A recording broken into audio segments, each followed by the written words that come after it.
सोचिए, अगर आपकी हर सांस, हर कदम, हर सोच किसी और की मर्जी से तय होती, जहां घर की दीवारों पर लगी तस्वीरें सिर्फ सजावट नहीं बल्कि आपकी वफादारी का इम्तिहान हो, जहां आपकी जिंदगी आपकी नहीं होती। दोस्तों, आज हम आपको ले चलते हैं उस देश में जिसे दुनिया बंद दरवाजों के पीछे मौजूद सबसे रहस्यमयी, सबसे डरावना और सबसे नियंत्रित देश कहती है, नॉर्थ कोरिया। तानाशाही का 3 पीढ़ियों का राज। नॉर्थ कोरिया पर पिछले 3 पीढ़ियों से किम परिवार का शासन है। यहां हर नागरिक से सिर्फ सम्मान नहीं, पूरी जिंदगी की भक्ति मांगी जाती है। हर घर, हर स्कूल, हर ऑफिस, हर अस्पताल, यहां तक कि सबवे की ट्रेनों में भी किम इल सुंग और किम जोंग की तस्वीरें अनिवार्य हैं। और इन्हें साफ करने के लिए एक खास कपड़ा एक खास डिब्बे में रखा जाता है, जैसे किसी धार्मिक वस्तु को रखा जाता है। धर्म पर 70 साल से ताला। साल 1948 जब किम इल सुंग ने पहली बार नॉर्थ कोरिया की सत्ता अपने हाथों में ली, तो एक ऐसा कठोर आदेश जारी किया गया जिसने पूरे देश की रूह को बदल दिया। धर्म, आस्था, विश्वास, सब पर पूरी तरह से प्रतिबंध।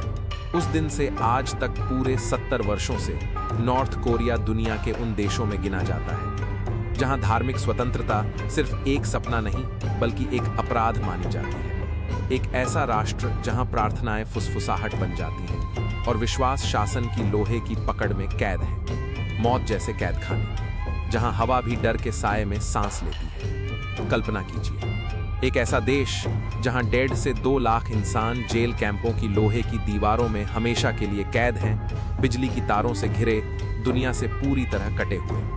यहां गलती सिर्फ गलती नहीं बल्कि एक विरासत बन जाती है, क्योंकि सजा सिर्फ अपराधी को नहीं, उसके पूरे खानदान को भुगतनी पड़ती है। दिन रात की मजबूरी, कोयले की खदानों में मौत से लड़ना, घने जंगलों में लकड़ी काटना या पत्थर सी धरती पर खेती में टूट जाना। और इन कैंपों की सबसे भयावह सच्चाई यह कि 40% कैदी भूख से दम तोड़ देते हैं। हेयर कट भी सरकार तय करती है। हाँ, आपने सही सुना, नॉर्थ कोरिया में 28 तयशुदा हेयर स्टाइल हैं। कुनारी लड़कियां छोटे बाल रखती हैं, शादीशुदा महिलाओं के लिए विकल्प थोड़ा ज्यादा है। युवकों के बाल 2 इंच से ज्यादा नहीं और बुजुर्ग 2 इंच तक जा सकते हैं। एक गलत हेयर कट बराबर शक, पूछताछ और परेशानी। यहां बिजली कोई अधिकार नहीं है बल्कि किस्मत का बोनस है।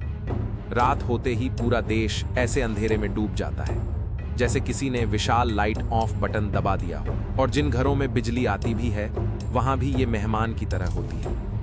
दुनिया की सबसे सख्त सरकारों में से एक, करीब 46,540 वर्ग मील में फैला यह छोटा सा देश किम जोंग के सख्त शासन के तहत दुनिया की सबसे नियंत्रित और अत्याचारी सरकारों में से एक गिना जाता है।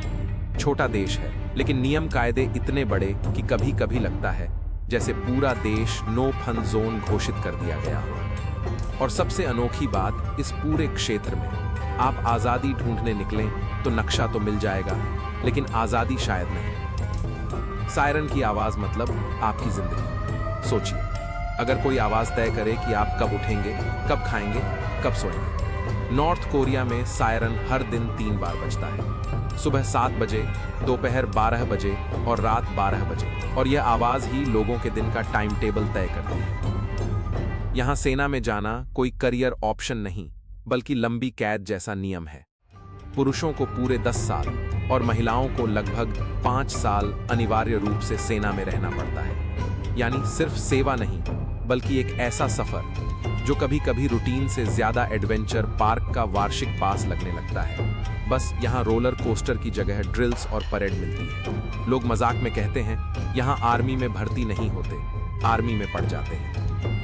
छुट्टियां मतलब तानाशाहों के जन्मदिन, जहां दुनिया ईद, दिवाली और क्रिसमस के रंगों में डूबी रहती है, वहीं नॉर्थ कोरिया में सबसे बड़े और सबसे भव्य त्योहार किम इल सुंग और किम जोंग के जन्मदिन माने जाते हैं। इन दिनों पूरे देश का माहौल बदल जाता है। सड़कों पर विशाल परेड, रंग बिरंगी तैयारियां और ऐसा अनुशासन कि पूरी भीड़ एक साथ मानो एक ही धड़कन पर चल रही हो। यहाँ त्योहार सिर्फ उत्सव नहीं बल्कि सत्ता के प्रति निष्ठा का खामोश लेकिन स्पष्ट प्रदर्शन होता है। नॉर्थ कोरिया में रेडियो सिर्फ एक उपकरण नहीं, एक लगातार बजती आवाज है जिसे आप चाहकर भी खामोश नहीं कर सकते। हर घर की दीवार पर एक सरकारी रेडियो लगा होता है, हमेशा ऑन, हमेशा बोलता हुआ। आप उसकी आवाज धीमी कर सकते हैं, लेकिन उसे बंद करने का अधिकार किसी के पास नहीं। दिन रात वही बातें, वही संदेश, एक ही दिशा से आती सूचनाएं, एक ही सोच को दोहराती आवाजें। यह रेडियो मनोरंजन नहीं देता, बस शासन की धुन सुनाता रहता है। हम और आप आजाद हवा में सांस लेते हैं, अपनी मर्जी से सोचते, बोलते और जीते हैं। लेकिन नॉर्थ कोरिया में आज भी लोग वही जिंदगी जी रहे हैं, जिसका हर सेकंड किसी और ने लिख रखा है। ये वीडियो सिर्फ तथ्यों की कहानी नहीं, बल्कि एक याद दिलाने वाली आवाज है कि आजादी जो हमें सामान्य लगती है, किसी के लिए अब भी एक सपना है। तो क्या आप अपने जीवन में नॉर्थ कोरिया की यात्रा करना चाहेंगे? नीचे कमेंट में जरूर बताएं, और इसी तरीके के कुछ यूनिक फैक्ट्स जानने के लिए फैक्ट मोक चैनल को लाइक और सब्सक्राइब करें।